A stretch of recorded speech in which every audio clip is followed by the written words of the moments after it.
Gálatas, capítulo 6, versículo 9, eu dei um tema a essa palavra.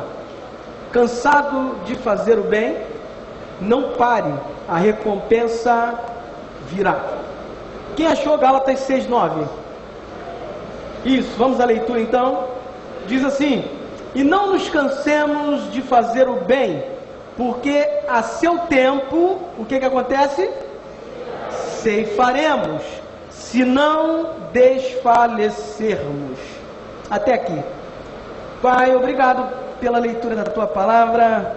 Essa palavra tem o poder de levantar o caído, tem poder de curar o enfermo, tem poder de produzir vida onde há morte. Tem poder, ó Deus, para mostrar para nós as nossas debilidades, as nossas fraquezas, os nossos pecados. E tem poder, ó Deus, para nos sarar desses males. Ó Deus, em nome de Jesus, se alguém entrou aqui hoje cansado sobretudo de fazer o bem, das boas ações, porque fazer o bem hoje é andar na contramão desse sistema, ó Deus, que muitas vezes nos tenta. Ó Deus, que esse alguém saia daqui convicto de que vale a pena fazer o bem, e que o Seu nome é glorificado quando fazemos o bem, e que em tudo e por tudo o Teu nome seja exaltado. Essa é a nossa oração, no nome de Jesus. Se você crê e concorda com isso, diga amém. Queridos, nunca se viu tanto cansaço como nesse tempo denominado pós-modernidade, né?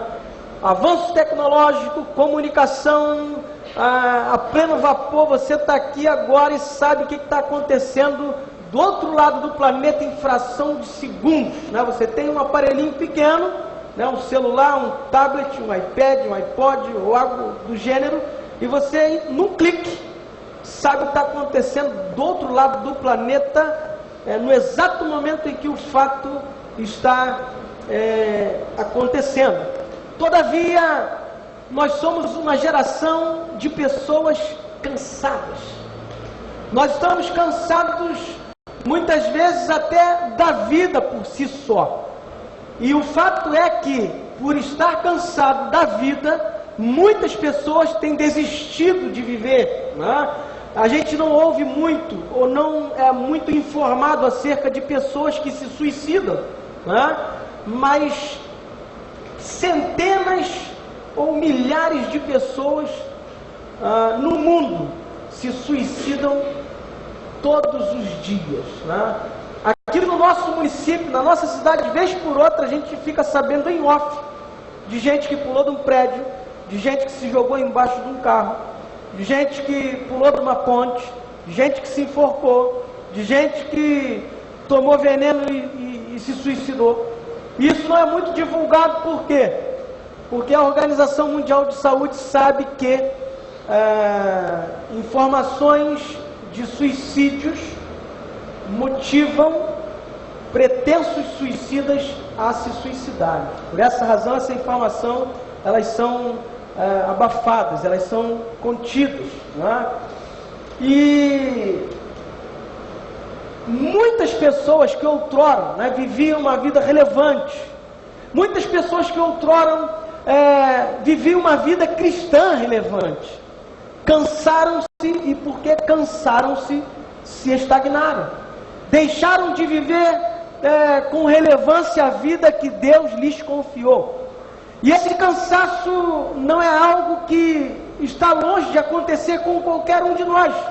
Esse cansaço pode bater a nossa porta. É possível que nós tenhamos pessoas hoje aqui extremamente cansadas. E eu não estou falando do cansaço físico, porque esse é muito fácil de curar. Quando a gente está cansado no físico meramente, a gente dorme algumas horas, o corpo descansa e a gente acorda descansado. Todavia, quando esse cansaço é na alma, quando esse cansaço é intrínseco, quando esse cansaço é na nossa subjetividade, o descanso se torna mais difícil. Mas é interessante que Jesus faz um apelo, e a gente pensa que esse apelo é só para pessoas que não conhecem o Evangelho, que é só para pessoas que não são cristãs, né? Jesus, em Mateus 11, 28, ele diz: vinde a mim todos vós que estáis o quê? cansados e sobrecarregados, e eu vos aliviarei. Jesus diz, todos vós. Todos vós significa todas as pessoas que estão cansadas, inclusive nós cristãos. Eu não sei se você sabe, mas existe um número muito grande de pastores que estão cansados da labuta ministerial. Eu costumo dizer que no pastorado a gente vive intensamente coisas boas demais, e a gente vive intensamente agruras e vicissitudes demais. Essa semana eu estava num sepultamento na sexta e estava numa vigília no sábado, né? E hoje pela manhã estava aqui ministrando. Às vezes a gente vai sepultar uma criança num dia e no outro dia a gente vai fazer uma boda, vai fazer uma cerimônia de casamento, vai fazer uma cerimônia de 15 anos, ou vai celebrar o aniversário de uma outra criança. Então o nosso pico de emoção vai de 0 a 100 de uma forma muito rápida e muito intensa. Isso produz cansaço. É possível que você esteja cansado de todos os dias pegar o mesmo ônibus e ter que atravessar toda a Alameda, e ter que atravessar a Ponte Rio-Niterói para chegar no Rio de Janeiro, cumprir a sua atividade laborativa, talvez de 8 às 5, ou num outro horário, e depois pegar esse ônibus voltando, né? Isso produz cansaço na gente.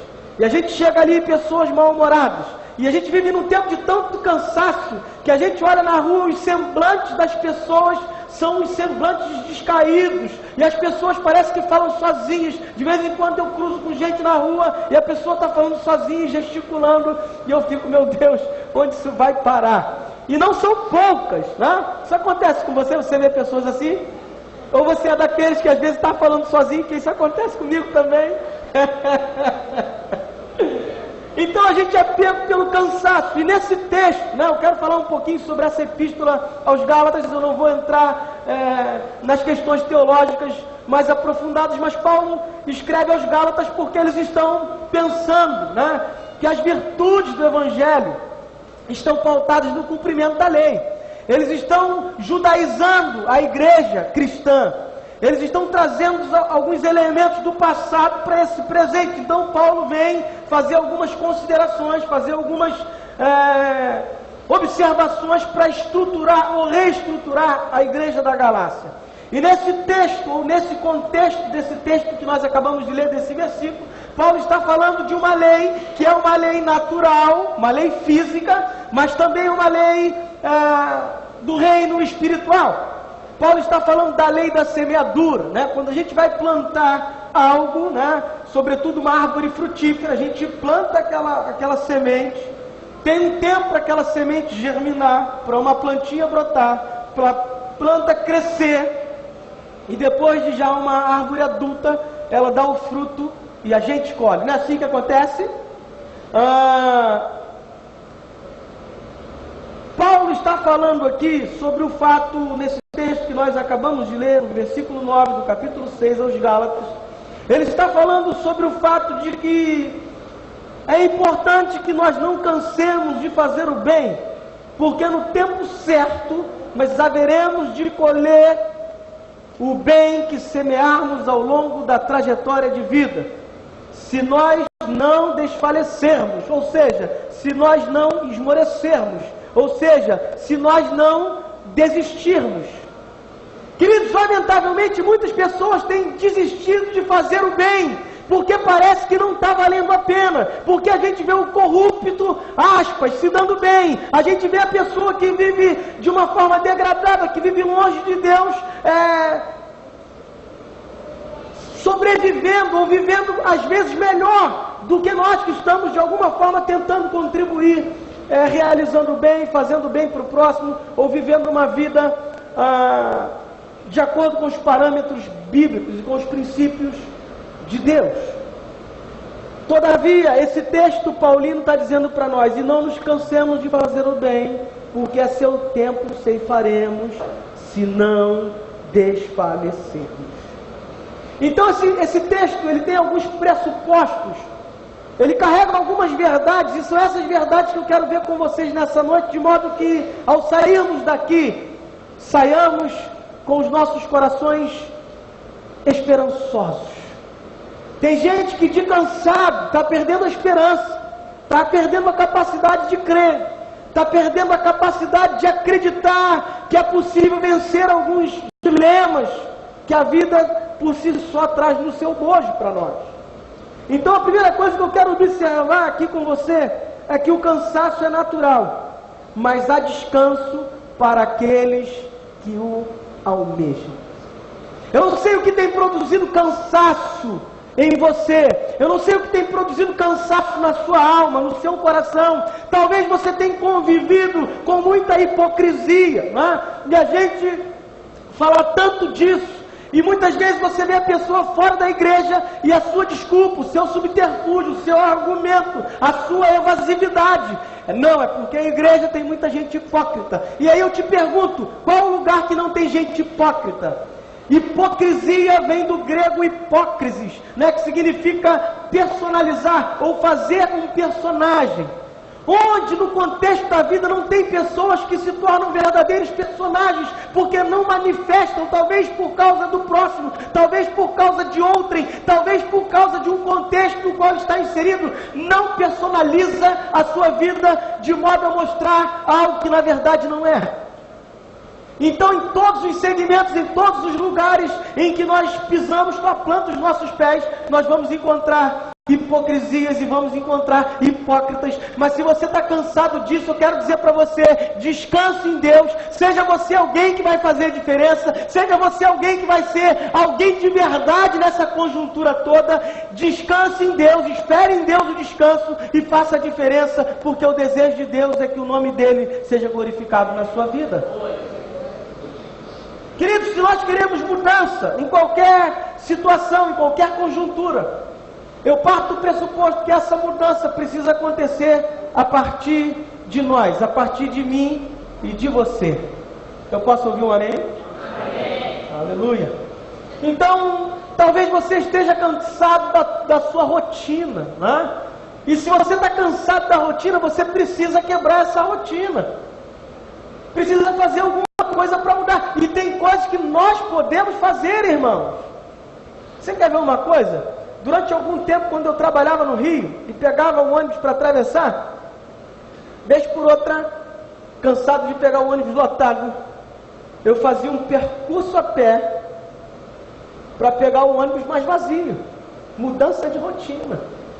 Porque geralmente, comumente, eu estava naquele ponto, naquele mesmo horário, né? No mesmo bate-canal, no mesmo bate-horário, olhando para as mesmas bate-pessoas todos os dias.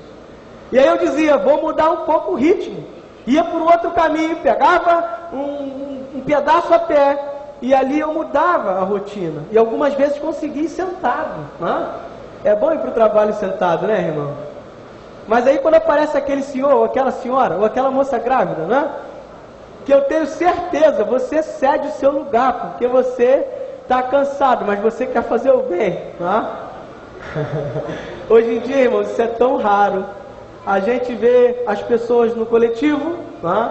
Entra alguém grávido, entra alguém idoso, entra alguém necessitado de sentar-se, mais do que nós, que somos jovens.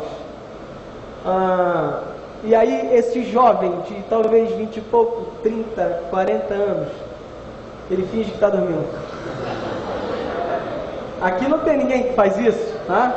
Mas vez por outra você vê isso acontecer no ônibus. Queridos, esse cansaço que muitas vezes vem sobre nós, ele é algo natural, mas nós precisamos descansar, e Deus tem descanso para nós. Você quer ver uma coisa? Abre aí a sua Bíblia comigo no Salmo de número 23, texto bastante conhecido, bastante lido, Salmo de número 123, ou melhor, Salmo 23, Salmo de número 23. A gente sabe quase que de cor, né, esse texto. Você abriu aí no Salmo 23? Quem abriu, diga amém. Amém. Diz assim, o Senhor é o meu, nada me faltará. Ele me faz o quê? Repousar, ou seja, descansar em pastos verdejantes. Leva-me para junto das águas de descanso. refrigera-me a alma, guia-me pelas veredas da justiça, por amor do seu nome. Deus tem descanso para nós, sim ou não? Ele é o seu pastor, Ele tem descanso para você. Portanto, se você está cansado da rotina, se você está cansado da vida, se você está cansado do sistema no qual você está inserido, eu quero dizer para você, descanse em Deus. Você quer ver uma coisa? A gente às vezes está cansado, irmãos, da religiosidade. A gente está cansado do paradigma religioso.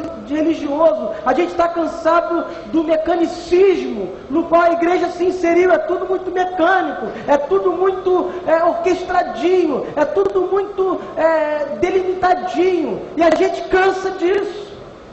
A gente muitas vezes quer colocar Deus numa caixinha, quando Deus é muito grande, Ele não cabe em caixinha nenhuma.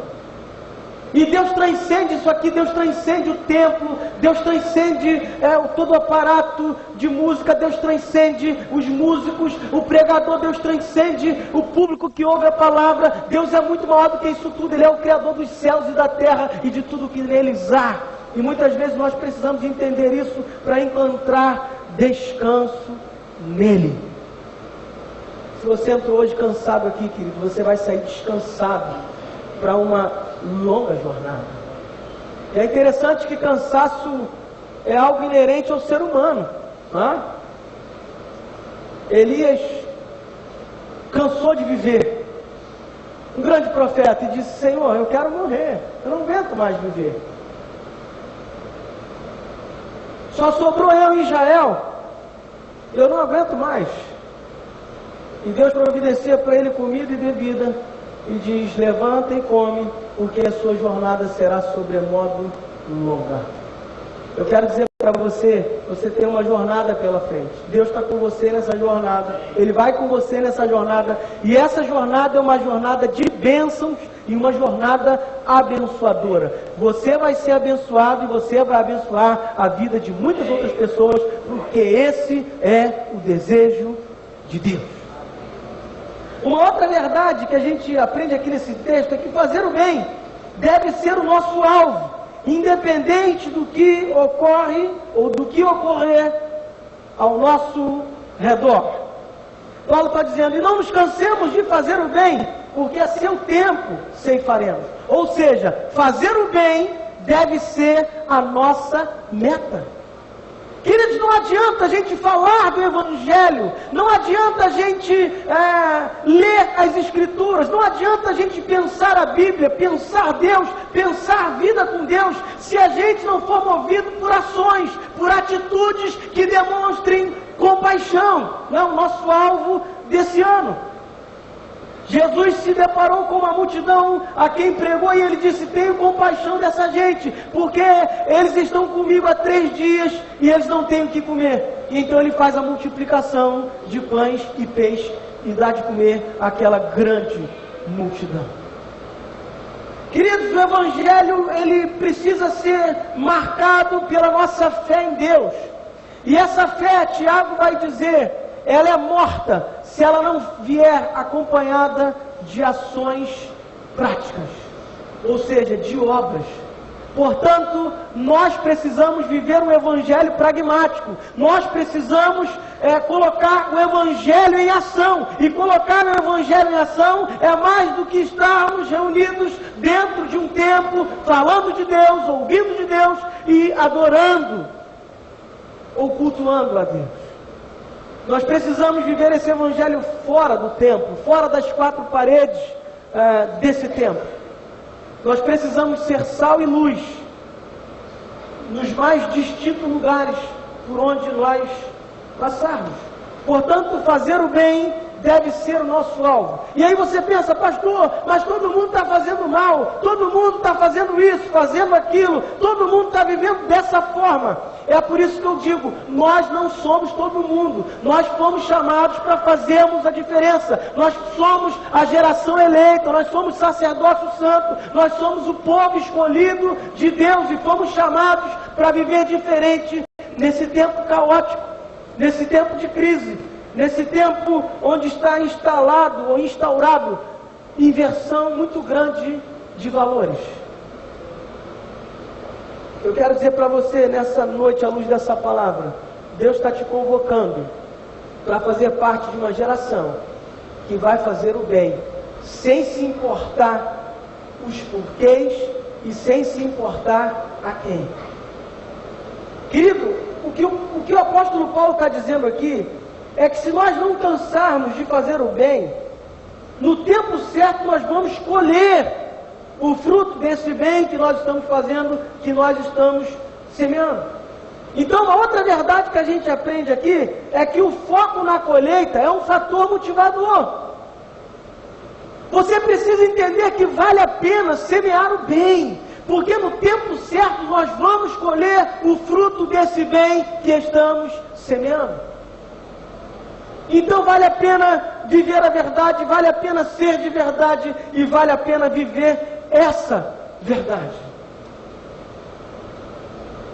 É interessante que muitas vezes fazer o bem significa sofrer por outrem, sofrer pelo próximo, significa doar a vida, significa doar tempo, significa doar coisas das quais muitas vezes não queremos abrir mão.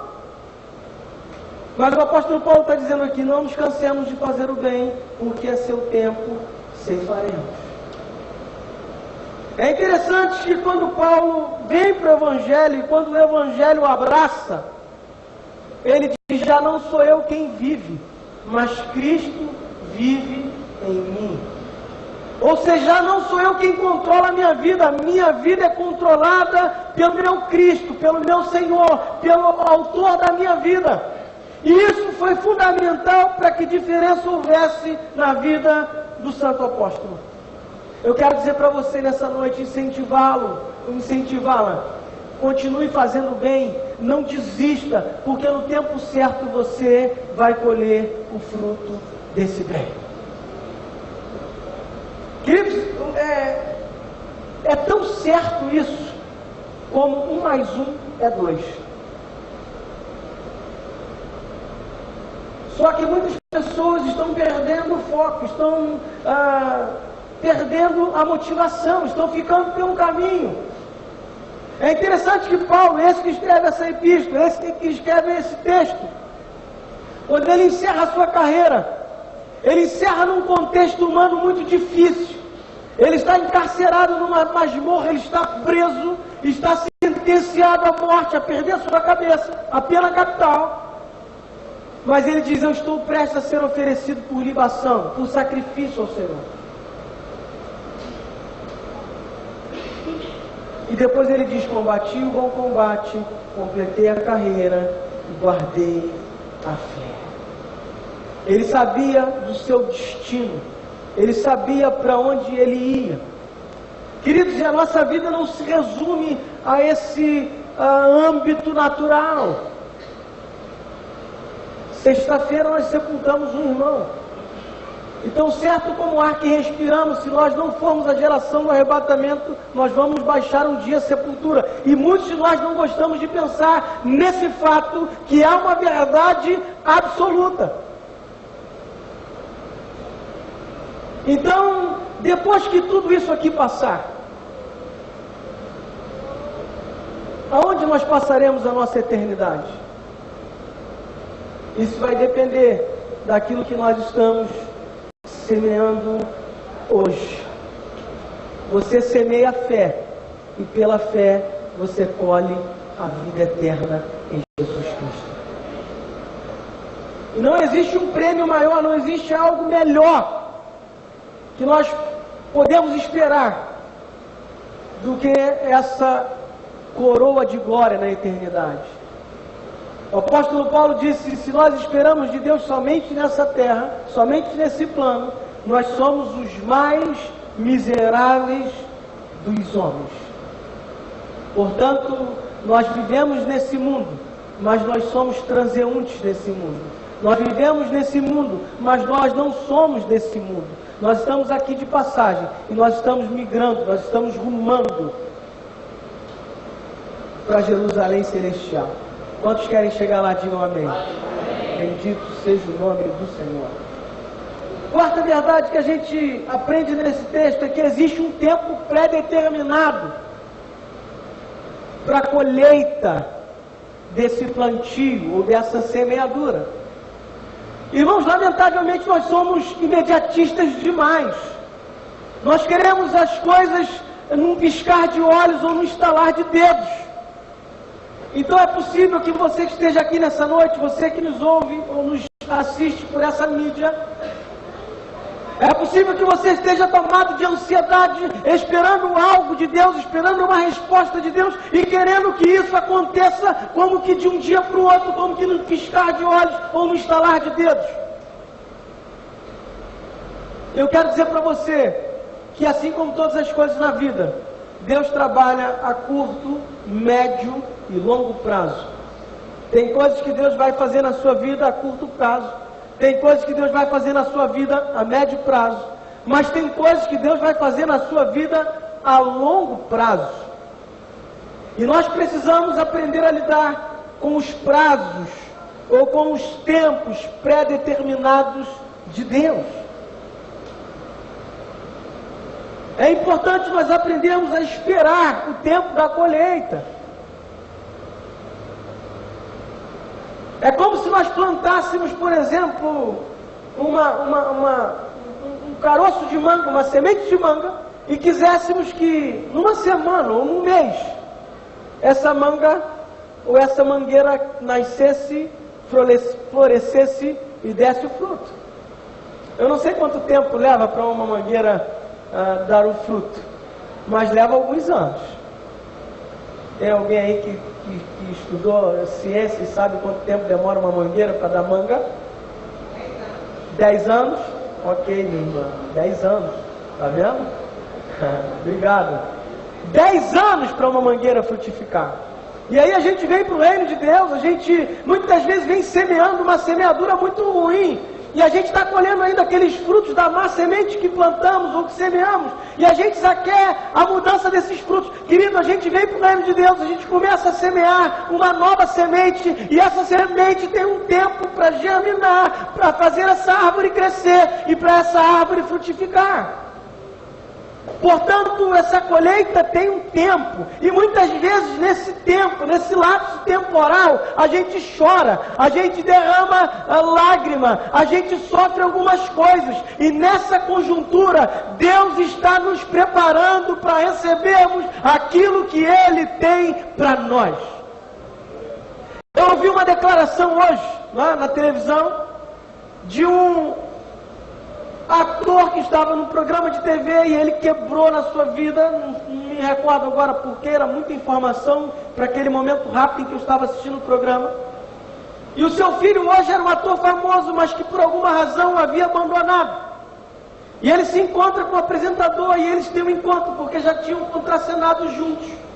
E o apresentador do programa diz: um dos maiores problemas daqueles que se envolvem com a fama, ou seja, daqueles que estão na mídia, daqueles que estão na TV, é uma coisa chamada ego. Querido, isso não é um problema apenas das pessoas que estão na TV, das pessoas que estão na mídia. Isso é um problema do ser humano. O ser humano, por natureza, ele é egocêntrico. E esse egocentrismo nos leva à calamidade, ao caos e à desgraça total, porque a gente começa a olhar para o próximo como se o próximo fosse inferior a nós. E logo em seguida eu vi uma declaração simples do jogador do Botafogo, do goleiro que havia terminado ali o primeiro tempo contra a Cabo Friense, e ele havia feito algumas defesas excepcionais, né, garantindo a vitória para o Botafogo. Tem algum botafoguense aqui? Tem alguns, né? Papai estava lá vibrando. Eu estava na sala com ele, e o menino dá uma declaração, substituindo o goleiro da seleção, que agora eu esqueci o nome, que é o goleiro titular do Botafogo, Jefferson, que está na seleção brasileira. Hoje eu acompanho muito pouco de futebol, irmãos, eu não sei nem a escalação do meu próprio time. Mas aí o menino, um substituto, como é que é o nome dele? Renan, um jovem goleiro que esperou a sua oportunidade, agora estava ali fazendo a sua defesa. E ele dá uma declaração muito simples, dizendo: eu preciso pé no chão, porque eu fiz algumas defesas, mas isso não quer dizer muita coisa. A equipe precisa melhorar, porque afinal de contas, se eu fui muito cobrado, é porque a equipe não está tão bem assim. E ele tem uma declaração simples, e no final ele diz que toda honra e toda glória sejam dadas a Deus. Isso é tremendo, irmão. Sabe por quê? Porque Deus pode te abençoar da forma que Ele te abençoar. E isso não tem meritocracia. Deus nos abençoa por graça. Deus nos abençoa por misericórdia. E Deus nos abençoa porque Ele é bom demais.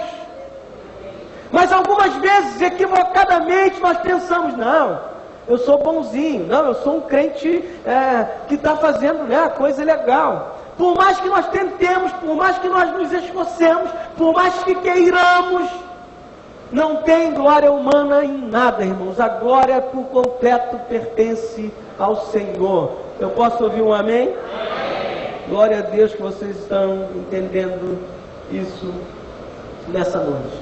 Então eu quero dizer para você, tem um tempo pré-determinado para essa colheita. E a colheita vai chegar. E é interessante que o salmista vai dizer: aquele que vai chorando, andando, plantando a semente, com júbilo ele voltará trazendo os seus feixes.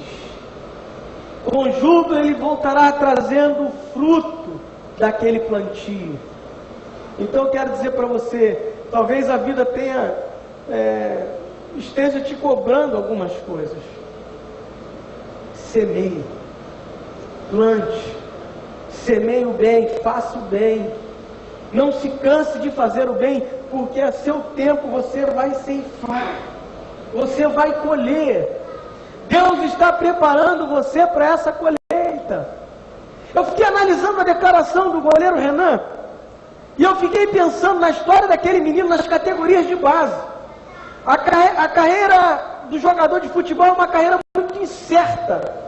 Você quer ver uma coisa? Quem aqui conhece alguém que já jogou muita bola, é muito melhor do que muitos jogadores que estão aí nos campos e não se tornou um jogador profissional? Aí. Eu conheço o Dário. Cadê o Dário? O Dário foi embora? Cadê o Dário? Hã? Foi lá fora? Dário joga muita bola. Joga ou não joga, volta aí? Joga ou não joga, Cláudio? Chegou perto, mas não foi, não emplacou. Não por falta de talento, mas por outras questões. Aí a gente vê jogador como Obina. Obina está jogando bola ainda? Eu vou puxar uma lista antiga aqui. Oséias, né? Quem lembra do Oséias? Fazia gol de cabeça, de costas, Túlio Maravilha, que era botafoguense, mas aquilo era doido também. Tem fã do Túlio aí? Quem é fã do Túlio? Aí tem gente. A gente vê jogador com pouco talento, com pouca técnica, e está aí jogando bola, e está aí fazendo gol, a bola bate no cara e entra.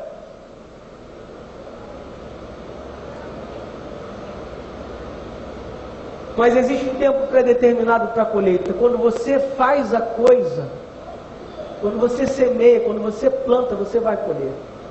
E eu fiquei pensando naquele menino Renan, o tempo dele nas categorias de base: será que eu vou dar certo? Será que eu vou emplacar? Será que eu vou conseguir chegar lá? Será que minha carreira vai dar certo? Será que eu vou deslanchar? E quantos pensamentos e quantas coisas passaram na cabeça dele? Mas hoje ele estava lá, colhendo o fruto da sua disciplina, colhendo o fruto do seu engajamento, colhendo o fruto daquilo que ele semeou. Eu acredito que ele vai chegar muito longe ainda. Sobretudo porque ele disse que toda glória e toda honra sejam dadas ao Senhor.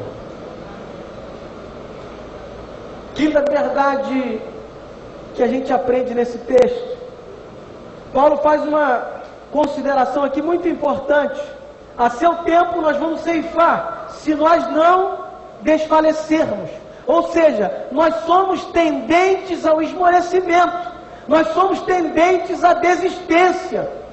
Queridos, nós somos muitas vezes negativos em face dos desafios da vida. A gente pensa, não, eu não vou conseguir, não, isso não é para mim, não, não vai dar certo. E a gente ouve muita gente falar que não vai dar, que a gente não vai conseguir. A palavra de ordem hoje é crise por causa do contexto político-social em que o Brasil está inserido. E eu já vejo gente preocupada com os cortes das empresas. Eu já vejo gente sofrendo por antecedência. Não, meu negócio vai quebrar. Não, eu não vou dar certo. Não, a minha empresa vai ser arruinada. Não, o patrão vai me mandar embora. Querido, esse tempo de situação difícil, esse tempo de prova, é o tempo para Deus se manifestar. Então eu quero dizer para você nessa noite, não desista, não esmoreça, continue plantando, continue semeando, porque no tempo certo a colheita vai surgir se você não desfalecer.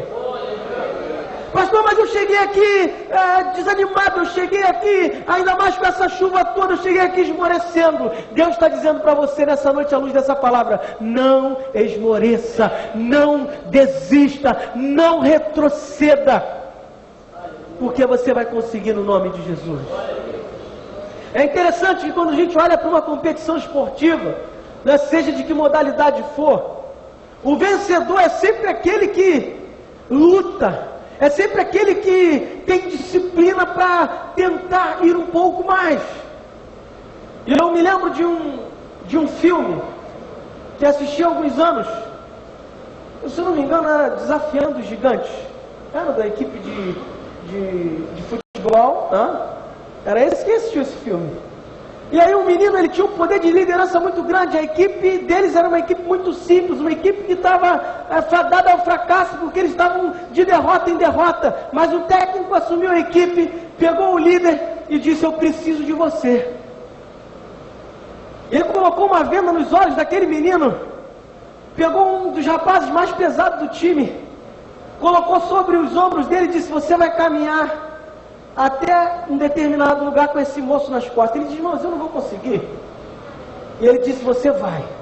E aquele técnico, ele com os olhos vendados, foi motivando-o. Vai, você consegue, você consegue. E ele diz, eu não aguento mais, eu não vou conseguir. E quando ele viu, ele tinha percorrido todo o campo, atravessado todo o campo. Ele disse, você está menosprezando o seu potencial. Eu disse que você podia. Querido, Deus olha para nós e fica torcendo, dizendo, olha, você vai conseguir, você vai chegar ao final, você vai cruzar a linha de chegada, você vai vencer, eu te vejo como um campeão. Mas muitas vezes nós estamos dizendo para nós mesmos e para Deus, não, eu não vou conseguir, não, eu não vou chegar no final, não, isso não vai dar certo. Querido, aquilo que vem à nossa mente de negatividade é mentira. O nosso adversário trabalha no campo da mente, muitas vezes tentando nos fazer desacreditar naquilo que Deus está dizendo. E o que Deus está dizendo é que, se nós não desfalecermos, se nós não esmorecermos e continuarmos fazendo bem, se nós vencermos o cansaço, a fadiga, dia após dia, nós vamos conseguir chegar no final com os louros da vitória na mão. Portanto, ainda que você seja tendente a desistir, a esmorecer, não desista, não esmoreça. Você vai cruzar a linha de chegada e você vai ouvir de Deus, vinde benditos do meu Pai, recebei por herança aquilo que vos está preparado desde a fundação do mundo. Foi por você que Jesus deu a vida, foi por mim que Jesus deu a vida, foi por nós que Ele morreu na cruz, porque Ele nos valoriza. Portanto, não desista, não esmoreça de fazer o bem, porque a recompensa de Deus está a caminho, ela vai chegar no nome de Jesus. E por fim, o que a gente aprende é que nós não vamos desfalecer, porque a nossa força vem de Deus. Irmãos, quando a nossa força está se esvaindo, quando ela está cada vez mais desvanecente, quando a gente está fragilizado, a gente sente Deus nos renovar. Abra comigo a sua Bíblia aí no livro do profeta Isaías. Isaías 40, 29, diz assim: faz forte ao cansado e multiplica as forças ao que não tem nenhum vigor.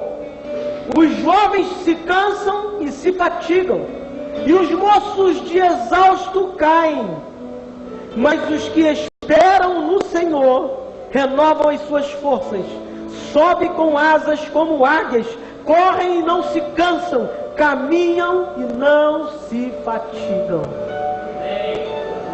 O que o profeta está dizendo, querido, que o normal é se cansar, que o normal é se fatigar, que o normal é cair de exausto, mas o texto está dizendo, o texto profético, que os que esperam no Senhor renovarão as suas forças, subirão com asas como águia, correrão e não se cansarão, caminharão e não se fatigarão. É isso que Deus está dizendo para você. Você espera em Deus, você espera no Senhor, não no seu próprio braço, não na sua própria força, mas na força que vem de Deus, que vem do alto, que vem dos céus. E Ele está aqui para dizer: eu te renovo, eu te fortaleço, eu te reestruturo, eu recomeço aquilo que comecei em você e através de você há tempos atrás. Você não vai desfalecer, porque Deus te sustenta com a sua destra fiel. Talvez você esteja pensando: pastor, mas eu não estou conseguindo. Deus sabe. Pastor, eu sou limitado, eu estou confuso naquilo que estou vivendo hoje. Deus está dizendo para você: você não vai desfalecer, porque a sua força vem de mim. Aleluia. O Espírito de Deus está aqui nesse lugar, querido. Ele está aqui para te soerguer, para te levantar, para te animar e para dizer para você: no final você vai erguer o troféu. As pessoas vão ver aquilo que eu estou fazendo na sua vida, porque eu sou teu Deus, eu te escolhi, eu te chamei, e eu vou te abençoar no nome que é sobre todo nome, o nome de Jesus. Quantos creem nessa palavra? Quantos a recebem nessa noite? Você pode aplaudir o Senhor por ela? Aleluia! Eu quero convidar você a estar de pé e nós vamos orar enquanto os nossos músicos se preparam para o louvor final. Você que entrou hoje aqui cansado, fatigado, exausto talvez nas emoções ou mesmo no físico, porque você tem trabalhado muito, esperando alguns resultados que não têm surgido. Alguma coisa te cansa. Eu costumo dizer que às vezes eu estou cansado de mim mesmo, irmãos. Eu me olho no espelho e a vontade que dá é falar: cara, eu estou saturado de você.